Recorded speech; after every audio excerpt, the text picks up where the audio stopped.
Hi again, everyone. Chris Tisdell here again. Thanks for tuning in. In this presentation, I'm going to continue my series of videos on matrices.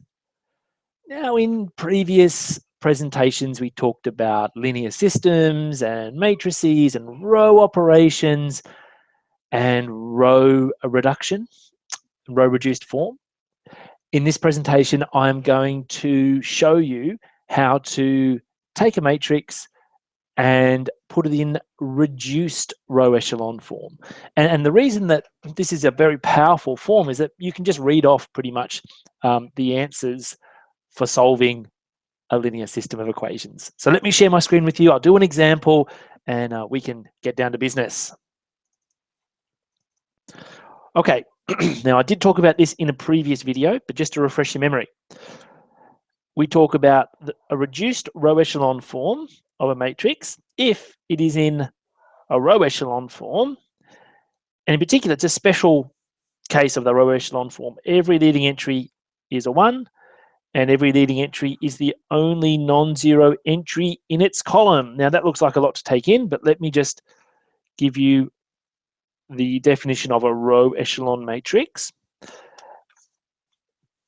Now, how do you get to this form? Okay, well, there's an algorithm here. Basically, you perform elimination, row operations and whatnot to get a row echelon matrix. And then what you do is you start with the lowest row and you make the leading entry 1 just by multiplication. And then you use those lower rows to get all the zeros in the column above the leading entry of the row. And then you just keep on going, okay? But the best way to do this is to actually show you an example, okay? And then, the more examples you do, the more confident and the better you'll get at it. All right, so let's look at an example. All right, reduce this matrix or augmented matrix to a reduced row echelon form, okay? Now, this is in row echelon form because you can see there's no non-zero rows. If there were any zero rows, they'd be all at the bottom, okay?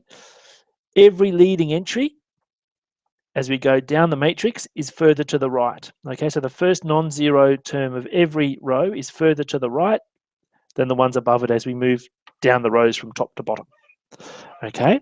So this is like this, okay? And if you're thinking of this as a linear system, it might be something like, 1x plus 2y plus 3z equals 8, minus y minus 5z equals 7, and negative 3z equals negative 3. Okay, so how are we going to do this? First of all, this already is in a row echelon form. So that's good.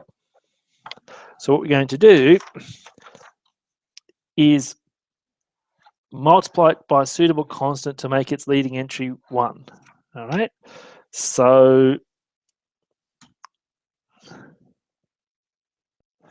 let's go with row 3, and we'll do our row operations and record it. So to get this to a 1, let's multiply by negative 1/3.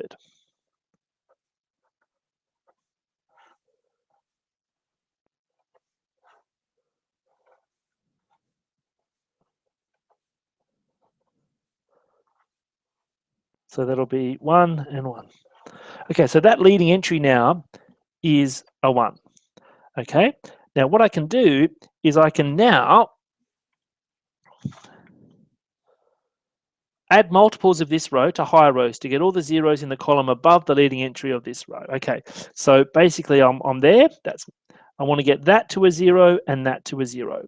So let's do that. So I'm going to do row 2 equals row 2 minus 5 row 3, and row 1 is going to be row 1 minus 3 row 3. Okay, so that's not going to change. This is not going to change. Now this is going to change. Okay, so row 2 equals row 2 minus 5 row 3. So negative 5 minus negative 5 times 1. So that's negative 5 plus 5, which is 0. Negative 7 minus 5 times negative 1. So that's negative 7 minus 5. That'll be negative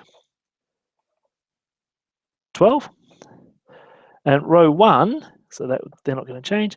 Row 1 equals row 1 minus 3 row 3. So 3 minus 3 times 1, that's 0. 8 minus 3 times 1, that's 8 minus 5. That'll be positive 5. Oh.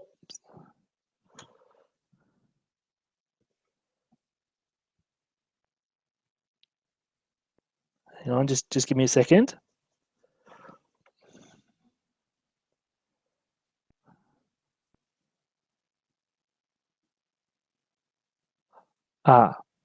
Okay. That should be a plus there. Okay. So, yeah, I've got a minus. It should be a plus. Okay, so row 2 is going to be row 2 plus 5 row 3. So that plus that. I thought there was something a bit wrong there. So negative 7 plus 5 times 1, negative 2. Okay. All right, so that just shows you how easy it is to make a mistake with row operations. All right, sorry about that. Good thing I caught that. Okay, so that's a negative 2 now. All right. Okay, I don't know what I was thinking there, but anyway, so that's a negative 2. All right, so now what? Let's move to this leading entry, okay, and make that positive 1. So row 2 is going to be, row 2 equals negative row 2.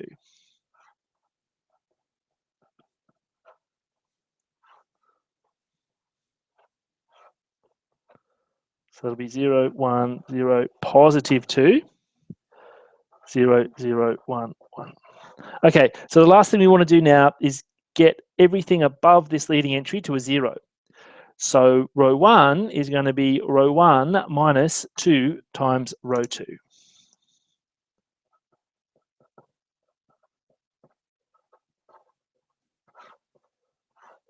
Okay, so that's not going to change.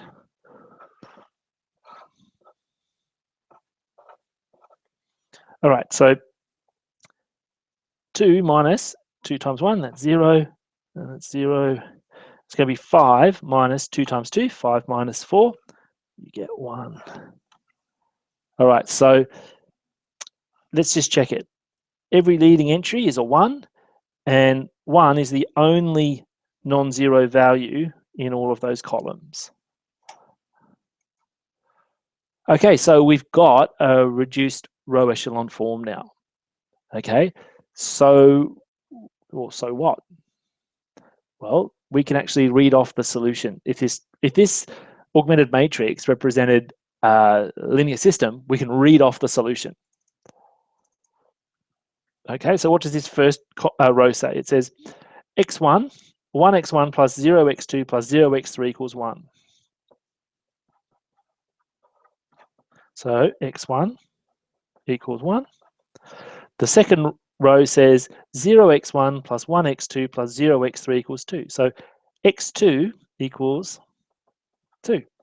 And the last row says 0x1 plus 0x2 plus 1x3 equals 1. So that's x3 equals 1.